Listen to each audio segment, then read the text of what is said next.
Presiden Asosiasi Sepak Bola Arab Saudi Yasser Al-Misahal putuskan Arab Saudi mundur jadi tuan rumah Piala Asia Senior 2027.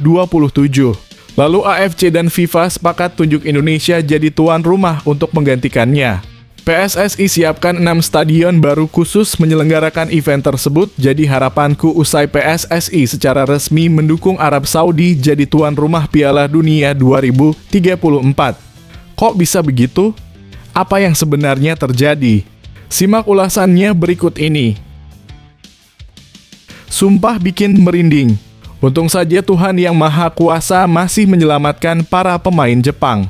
Di luar dugaan, pesawat yang ditumpangi para pemain timnas Jepang nyaris berpotensi alami kecelakaan sebelum mendarat di Bandara Soekarno-Hatta, Indonesia.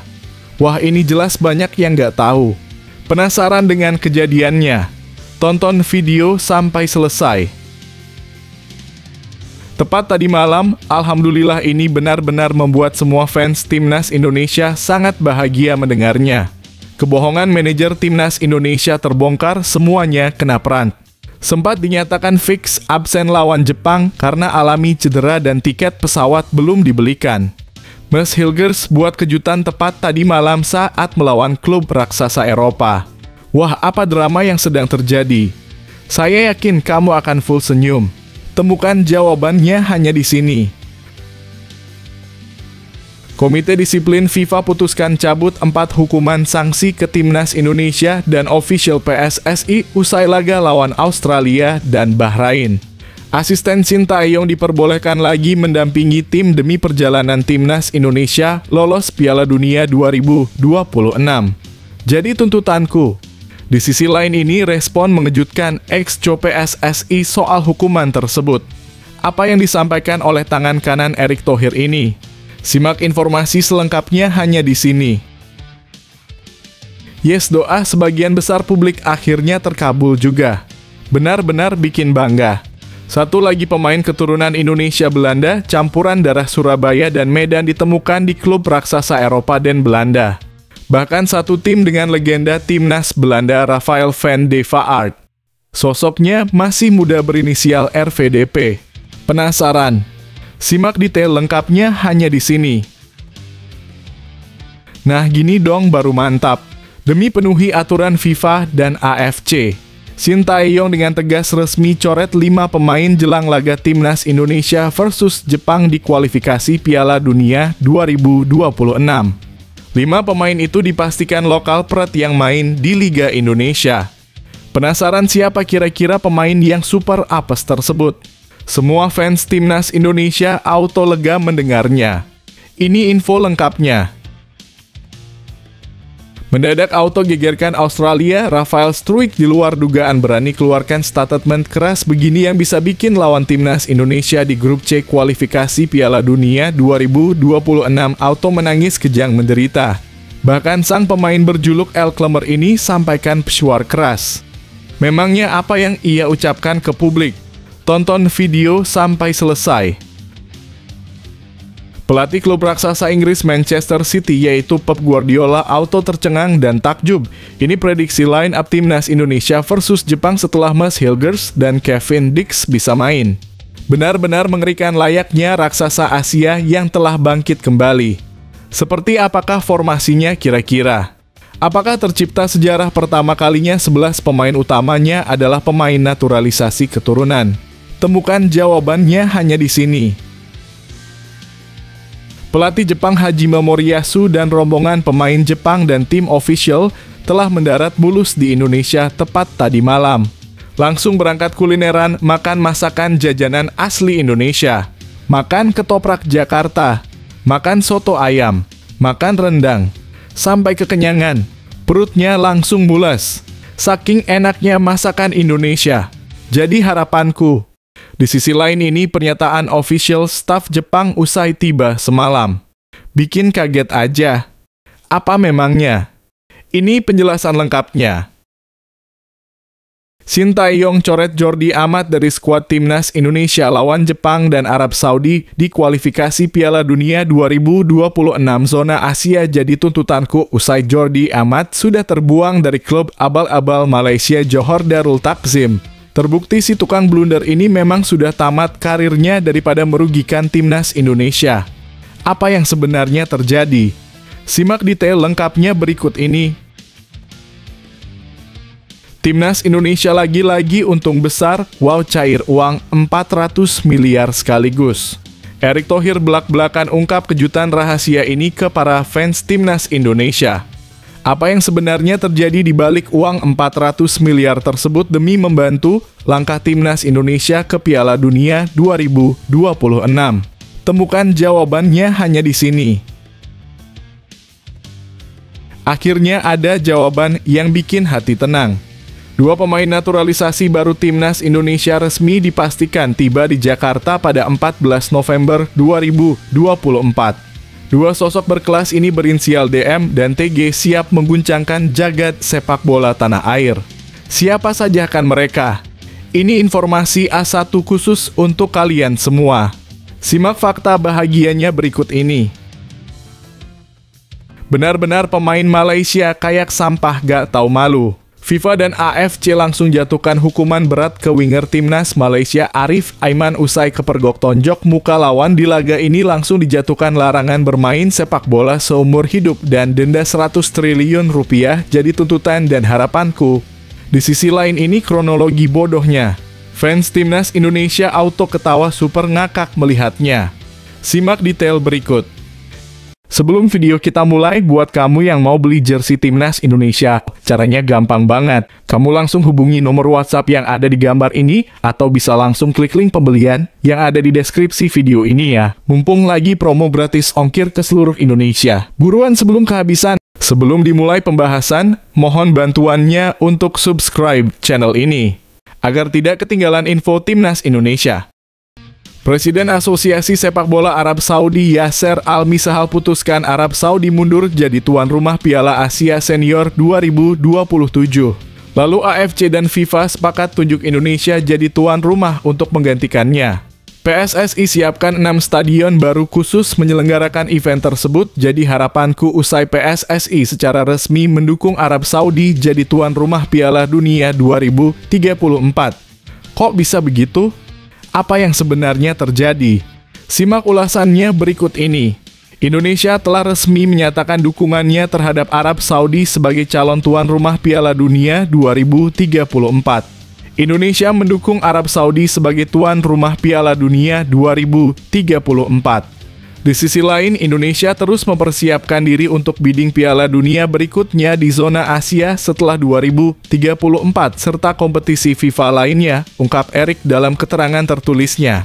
Apa pendapatmu tentang dukungan Indonesia ini? Apakah Indonesia juga siap menjadi tuan rumah Piala Dunia di masa depan? Yuk berikan komentarmu. Sumpah bikin merinding. Untung saja Tuhan Yang Maha Kuasa masih menyelamatkan para pemain Jepang. Di luar dugaan, pesawat yang ditumpangi para pemain timnas Jepang nyaris berpotensi alami kecelakaan sebelum mendarat di Bandara Soekarno-Hatta, Indonesia. Wah, ini jelas banyak yang nggak tahu. Penasaran dengan kejadiannya? Tonton video sampai selesai.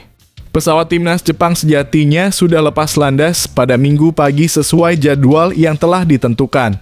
Namun nasib berkata lain, pesawat tersebut terpaksa putar balik dan kembali ke Bandara Haneda tak lama setelah lepas landas. Menurut laporan yang dilansir dari chunichi.co.jp, pesawat mengalami masalah pada peralatan yang memaksa mereka untuk kembali ke bandara. Akibatnya, para pemain dan staf pelatih harus turun dari pesawat dan menunggu di hotel terdekat di sekitar Bandara Haneda. Namun kejadian ini bukanlah yang pertama kali bagi timnas Jepang mengalami masalah penerbangan saat melakoni laga tandang. Sebelumnya dalam perjalanan menuju Vietnam untuk kualifikasi Piala Dunia 2022, pesawat sewaan yang membawa 11 pemain Jepang dari Eropa juga sempat menghadapi kendala teknis. Pesawat tersebut terdampar di udara karena masalah pengisian bahan bakar saat terbang dari Amsterdam menuju bandara di Rusia. Kejadian tersebut memaksa tim Samurai Biru hanya memiliki 1 hari untuk berlatih sebelum menghadapi Vietnam. Penerbangan yang bermasalah tampaknya menjadi bagian dari cerita perjalanan timnas Jepang. Apakah kejadian ini akan memengaruhi performa mereka di pertandingan mendatang? Kami penasaran dengan pendapatmu. Ayo, berikan komentarmu di bawah.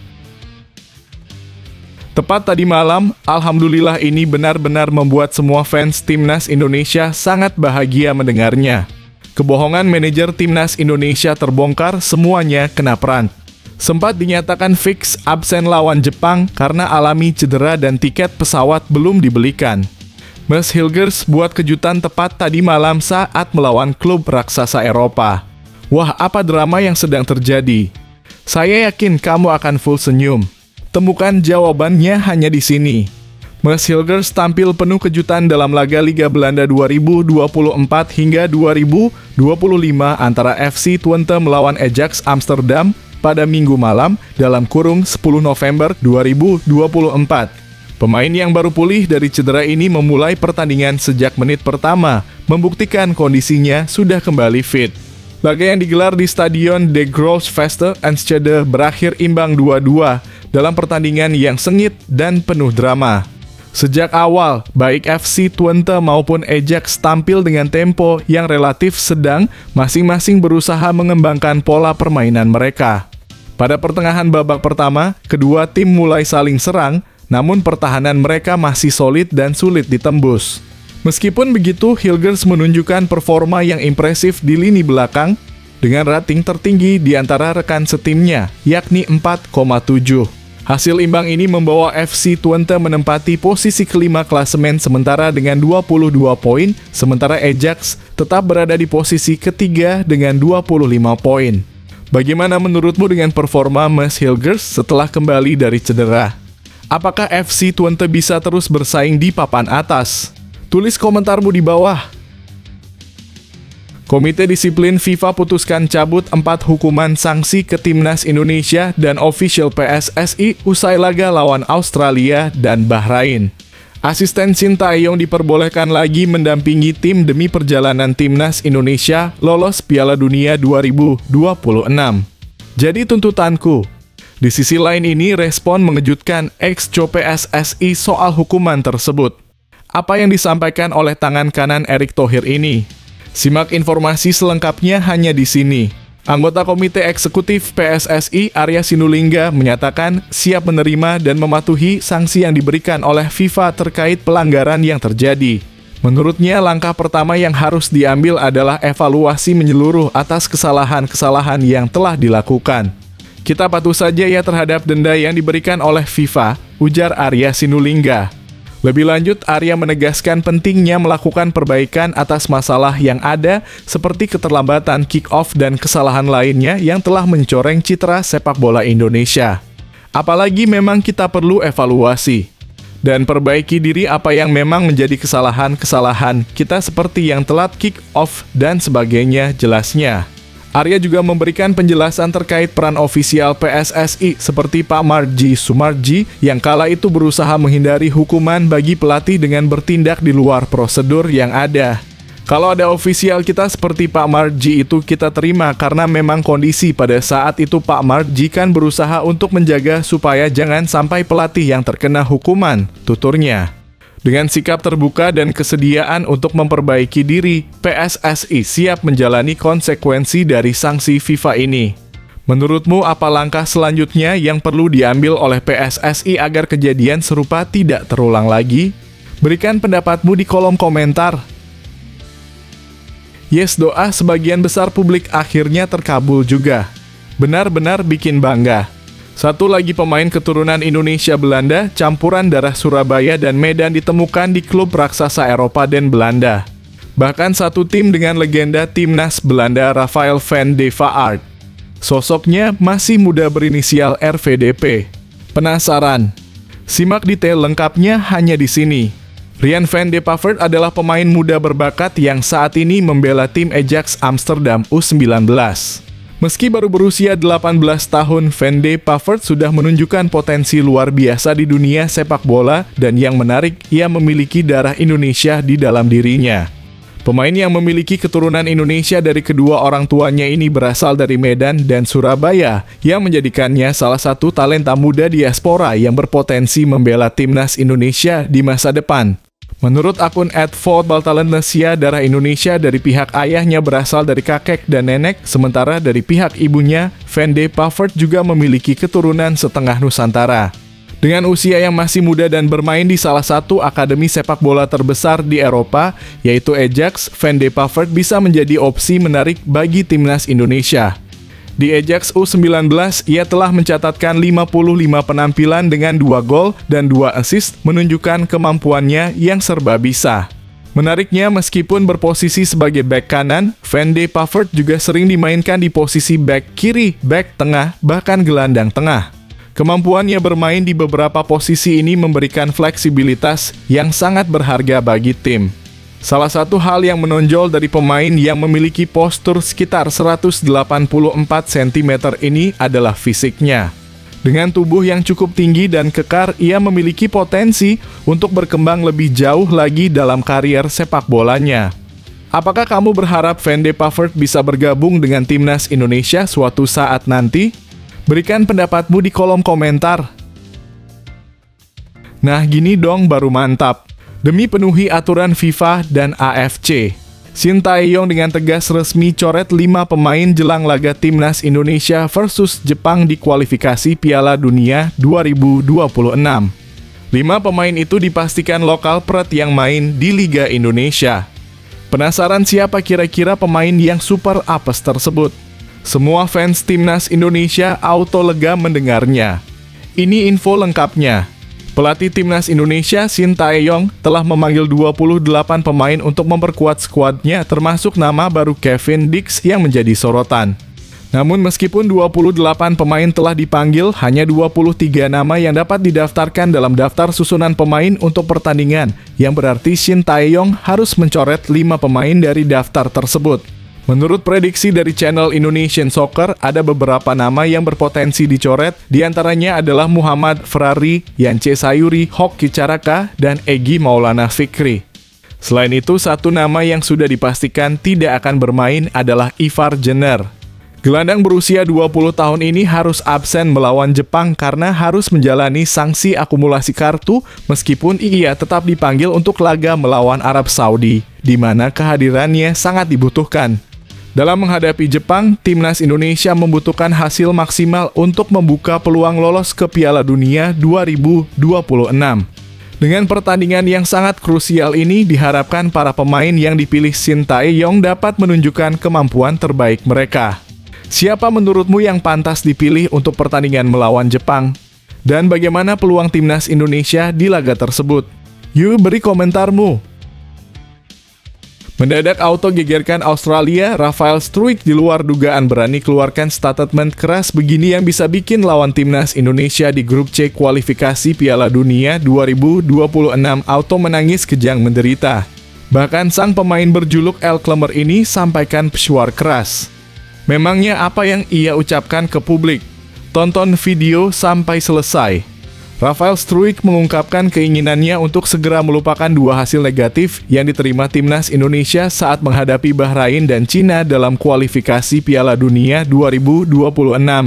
Meski 2 pertandingan tersebut berakhir dengan kekalahan, Struijk tetap optimistis dan menegaskan keyakinannya bahwa timnas Indonesia adalah tim yang kuat.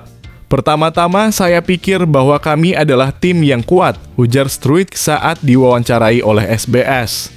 Jadi setiap laga memang selalu sulit bagi kami, tapi yang pasti di 2 laga terakhir, kami seharusnya meraih 4 atau bahkan 6 poin.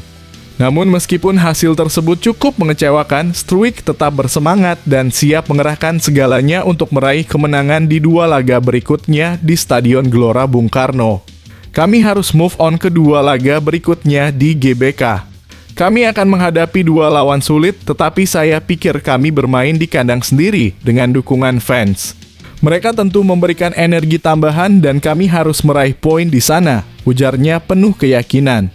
Struijk juga menegaskan bahwa timnas Indonesia akan berusaha keras untuk meraih kemenangan atau setidaknya hasil imbang, meskipun mereka sangat mengincar 3 poin saat melawan Jepang dan Arab Saudi. Kami akan mengerahkan segalanya untuk meraih kemenangan atau hasil imbang, tetapi kami tentu ingin mengincar kemenangan, tambahnya. Meskipun saat ini timnas Indonesia masih berada di posisi kelima klasemen, sementara grup C kualifikasi Piala Dunia 2026, Struijk tetap optimistis tentang peluang mereka lolos ke ronde keempat. Saya 100% yakin timnas Indonesia bisa lolos ke ronde keempat. tegas Struijk dengan keyakinan penuh. Bagaimana menurutmu? Apakah timnas Indonesia bisa bangkit dan meraih hasil maksimal di laga-laga selanjutnya? Berikan pendapatmu di kolom komentar. Pelatih klub raksasa Inggris Manchester City yaitu Pep Guardiola auto tercengang dan takjub. Ini prediksi line up timnas Indonesia versus Jepang setelah Mads Hilgers dan Kevin Dix bisa main. Benar-benar mengerikan layaknya raksasa Asia yang telah bangkit kembali. Seperti apakah formasinya kira-kira? Apakah tercipta sejarah pertama kalinya 11 pemain utamanya adalah pemain naturalisasi keturunan? Temukan jawabannya hanya di sini. Dalam pola 3-4-3 racikan Shin Tae-yong, ada sejumlah pemain yang diprediksi akan mengisi posisi-posisi kunci di timnas Indonesia saat menghadapi lawan-lawan sulit, termasuk Jepang. Posisi penjaga gawang diisi oleh Maarten Paes yang diharapkan mampu menjaga gawang Indonesia agar tetap aman dari serangan lawan yang tajam. Di lini pertahanan, Mads Hilgers, Jordi Amat, dan Jay Itzes akan bertugas sebagai trio back tengah dengan harapan bisa saling mengcover dan menjadi benteng kokoh di depan Paes.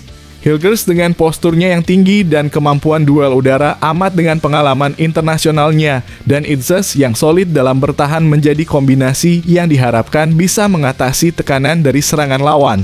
Sebagai wingback kanan, Kevin Dix akan beroperasi untuk memberikan dukungan serangan dari sisi kanan, sementara Calvin Verdonk akan mengisi posisi wingback kiri.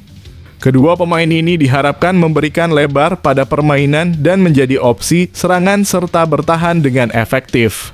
Di lini tengah ada duet Tom Haye dan Nathan Chuaon yang akan mengatur tempo permainan. Meskipun mereka mungkin masih dianggap pilihan terakhir, keduanya memiliki kualitas yang bisa menjadi kunci dalam mengendalikan lini tengah dan memberikan pasokan bola yang tepat ke lini depan. Untuk sektor penyerangan, Lianore Ijnders akan ditempatkan sebagai winger kanan, sementara Ragnar Ortamangoen akan mengisi posisi winger kiri. Keduanya diharapkan memberi ancaman di kedua sisi serangan dengan kemampuan menggiring bola dan memberikan umpan-umpan akurat. Di posisi penyerang tengah, Rafael Struijk akan menjadi ujung tombak dengan posturnya yang tinggi dan kemampuan dalam duel udara. Struijk diharapkan bisa mencetak gol penting untuk timnas Indonesia. Dengan komposisi pemain seperti ini, timnas Indonesia diharapkan dapat memberikan perlawanan yang solid dan bisa meraih setidaknya 1 angka melawan Jepang. Namun tantangan besar tetap ada, mengingat Jepang adalah salah satu tim kuat di Asia. Pelatih Jepang Hajime Moriyasu dan rombongan pemain Jepang dan tim official telah mendarat mulus di Indonesia tepat tadi malam. Langsung berangkat kulineran, makan masakan jajanan asli Indonesia. Makan ketoprak Jakarta, makan soto ayam, makan rendang, sampai kekenyangan, perutnya langsung mules. Saking enaknya masakan Indonesia. Jadi harapanku. Di sisi lain ini pernyataan official staf Jepang usai tiba semalam. Bikin kaget aja. Apa memangnya? Ini penjelasan lengkapnya. Timnas Jepang yang dikenal dengan julukan Samurai Biru akhirnya tiba di Indonesia dalam beberapa gelombang kedatangan yang dijadwalkan berbeda-beda. Rombongan pertama yang datang pada Senin dalam kurung 11 November 2024 dini hari telah mendarat dengan lancar di Bandara Soekarno-Hatta, Tangerang, Banten, tepatnya pada pukul 01.35 waktu Indonesia Barat. Di antara yang hadir dalam rombongan pertama ini, tentu saja ada sosok pelatih timnas Jepang Hajime Moriyasu yang juga ikut terbang ke Indonesia. Tak hanya pelatih, 4 pemain utama yang turut tiba adalah Yuto Nagatomo, Sakine Hiroki, Kosei Tani, dan Kota Takai. Kehadiran mereka tentu menjadi kabar gembira bagi para penggemar sepak bola di Indonesia yang menantikan aksi para pilar Jepang ini. Tak hanya para pemain, rombongan tersebut juga didampingi oleh sekitar 20 staf kepelatihan yang ikut dalam perjalanan ini. Salah satu staf timnas Jepang, Homa, memberikan keterangan mengenai kedatangan mereka. Saat ini dalam kurung yang tiba ada Nagatomo, Tani, Sakine, dan Takai, kata Homa. Hanya 4 pemain tersebut yang tiba dini hari ini dalam kurung 11 November 2024. Lebih lanjut, Homa mengonfirmasi bahwa pelatih Moriyasu juga sudah sampai bersama dengan staf kepelatihan lainnya. Pelatih dalam kurung Hajime Moriyasu juga sudah tiba. Kami juga hadir bersama 20 staf lanjutnya. Namun, jangan khawatir, para penggemar masih akan melihat lebih banyak wajah timnas Jepang. Homa menjelaskan bahwa pemain lainnya seperti Doan dan Fujita akan menyusul ke Indonesia keesokan harinya pada 11 November 2024. Bagaimana menurut kalian, Sobat Bola? Siapa pemain yang paling kalian tunggu kehadirannya? Jangan ragu untuk menuliskan komentar dan berbagi pendapat di kolom komentar.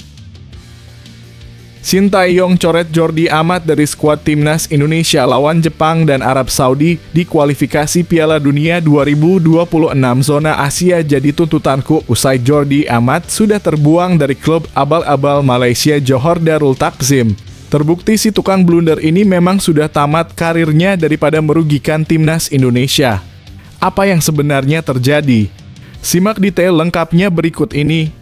Jordi Amat baru saja kembali ke lapangan untuk Johor Darul Takzim setelah absen dalam beberapa pertandingan, termasuk di Liga Champions Asia Elite. Dalam pertandingan lanjutan Liga Super Malaysia 2024 melawan Perak FC, Jordi Amat sukses membantu timnya meraih kemenangan telak 5-0. Namun kehadirannya di lapangan baru terjadi pada menit ke-79 ketika ia menggantikan Sahrul Saad. Meskipun tampil dalam kemenangan besar itu, keputusan JDT untuk menurunkannya hanya di menit ke-79 menimbulkan pertanyaan terkait statusnya dalam tim. Terlebih lagi, absennya Amat dalam pertandingan penting di Liga Champions Asia beberapa waktu lalu semakin menambah spekulasi tentang masa depannya di Johor Darul Takzim. Bagi sebagian besar penggemar sepak bola Indonesia, kembalinya Jordi Amat ke JDT seakan menjadi sinyal terakhir untuk harapan melihatnya membela timnas Indonesia. Dengan penurunan menit bermain dan kurangnya keterlibatan di laga-laga besar, mungkin sudah saatnya kita ucapkan selamat tinggal kepada impian melihatnya bermain di timnas merah putih. Apakah Anda setuju dengan pernyataan ini? Atau masih berharap Jordi Amat bisa kembali ke timnas Indonesia? Tulis pendapat Anda di kolom komentar. Timnas Indonesia lagi-lagi untung besar, wow cair uang 400 miliar sekaligus. Erick Thohir belak-belakan ungkap kejutan rahasia ini ke para fans Timnas Indonesia. Apa yang sebenarnya terjadi di balik uang 400 miliar tersebut demi membantu langkah Timnas Indonesia ke Piala Dunia 2026? Temukan jawabannya hanya di sini.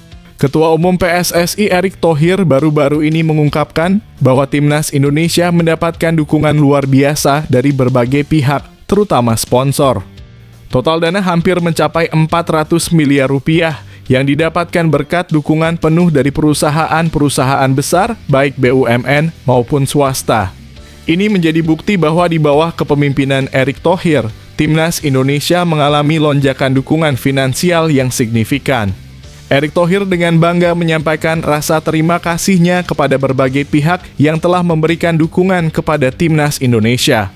Ia mengungkapkan bahwa dana yang masuk ini dikelola dengan baik oleh PSSI, mencakup seluruh level Timnas, mulai dari junior, senior, hingga Timnas wanita. PSSI bersama pemerintah Indonesia menggelontorkan pendanaan yang luar biasa, kata Erick Thohir. Seraya menambahkan bahwa pemasukan yang didapatkan berkisar antara Rp200 hingga Rp280 miliar. Dengan angka yang bahkan bisa menyentuh Rp400 miliar.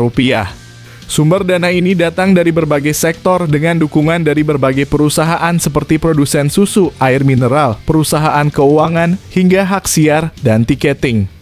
Jumlahnya luar biasa, ujar Erick Thohir.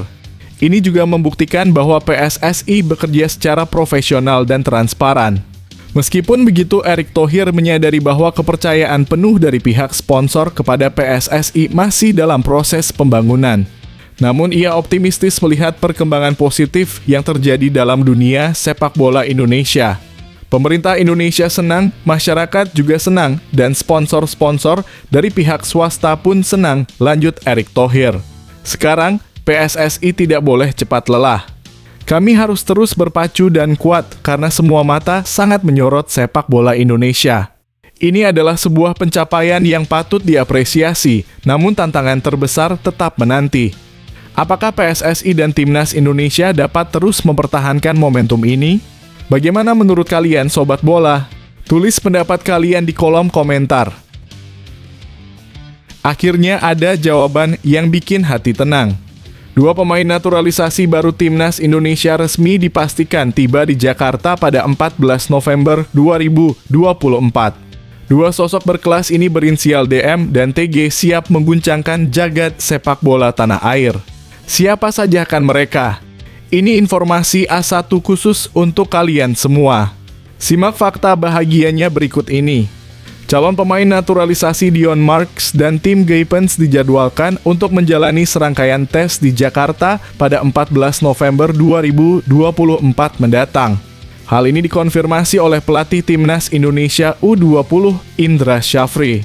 Meski demikian, Indra Syafri menegaskan bahwa meskipun kedua pemain tersebut akan menjalani tes kesehatan dan interview, status mereka sebagai bagian dari skuad Garuda belum bisa dipastikan.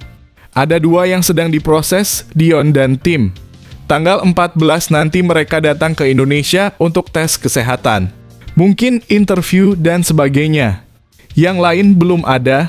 Hanya dua itu, ujar Indra pada Sabtu, dalam kurung 9 November 2024. Upaya naturalisasi Dion Marks dan tim Gaypens ini kabarnya bertujuan untuk memperkuat Timnas Indonesia U20 di ajang Piala Asia U20 yang akan digelar di Cina pada Februari 2025 mendatang. Meski begitu, Indra Syafri menjelaskan bahwa keputusan akhir tentang status keduanya sepenuhnya berada di tangan PSSI, dalam hal ini Ketua Umum PSSI, Erick Thohir. Kalau sudah bersalaman dengan ketum kami, itu pasti. Kalau belum salaman, belum pasti. Kami sebagai pelatih hanya memberikan rekomendasi ada dua. Apakah itu bisa atau tidak nanti tergantung proses federasi kita, lanjut Indra. Jadi meski langkah naturalisasi ini sudah dalam proses, semuanya masih menunggu keputusan final dari pihak federasi. Bagaimana menurut kalian sobat bola? Apakah Dion Marks dan tim Gaypens akan segera menjadi bagian dari Timnas Indonesia? Tulis pendapat kalian di kolom komentar. Benar-benar pemain Malaysia kayak sampah gak tahu malu. FIFA dan AFC langsung jatuhkan hukuman berat ke winger Timnas Malaysia Arif Aiman usai kepergok tonjok muka lawan. Di laga ini langsung dijatuhkan larangan bermain sepak bola seumur hidup dan denda 100 triliun rupiah jadi tuntutan dan harapanku. Di sisi lain ini kronologi bodohnya. Fans Timnas Indonesia auto ketawa super ngakak melihatnya. Simak detail berikut. Insiden yang melibatkan bintang Timnas Malaysia Arif Aiman Hanapi dalam pertandingan Liga Super Malaysia antara Perak FC dan Johor Darul Tazim. Arif Aiman terlibat dalam keributan dengan Tommy Mawat menjelang pertandingan berakhir yang menyebabkan insiden baku hantam di lapangan. Namun yang mengejutkan adalah keputusan wasit yang tampak ringan terhadap tindakan Arif Aiman yang diketahui menonjok wajah Tommy setelah kedua pemain bentrok. Insiden ini terjadi saat pertandingan hampir selesai. Arif Aiman yang sedang berusaha mengejar bola dihadang oleh Tommy Mawat dan ketika kedua pemain bersentuhan, wasit baru saja meniup peluit pelanggaran. Tidak lama setelah itu, Arif Aiman melayangkan pukulan ke wajah Tommy yang memicu keributan di lapangan. Pemain dari kedua tim berusaha melerai, tetapi insiden tersebut semakin memanas ketika Tommy terlihat mencekik leher Arif, sementara Arif berusaha memiting Tommy. Yang menjadi sorotan adalah keputusan wasit yang tidak memberikan kartu merah kepada kedua pemain meskipun terlihat jelas ada tindakan kekerasan. Sebagai gantinya, wasit hanya memberikan kartu kuning kepada Arif pada menit ke-86 dan kartu kuning untuk Tommy pada menit ke-87. Keputusan ini tentu mengejutkan banyak orang mengingat insiden yang terjadi cukup serius dan dapat berujung pada hukuman lebih berat. Pertanyaan pun muncul, apakah ini hanya keputusan wasit yang keliru atau ada faktor lain yang mempengaruhi jalannya pertandingan? Banyak yang mulai bertanya-tanya apakah ini berkaitan dengan permainan mafia judi yang mungkin berperan dalam keputusan wasit yang dianggap konyol ini. Tulis pendapat kalian di kolom komentar.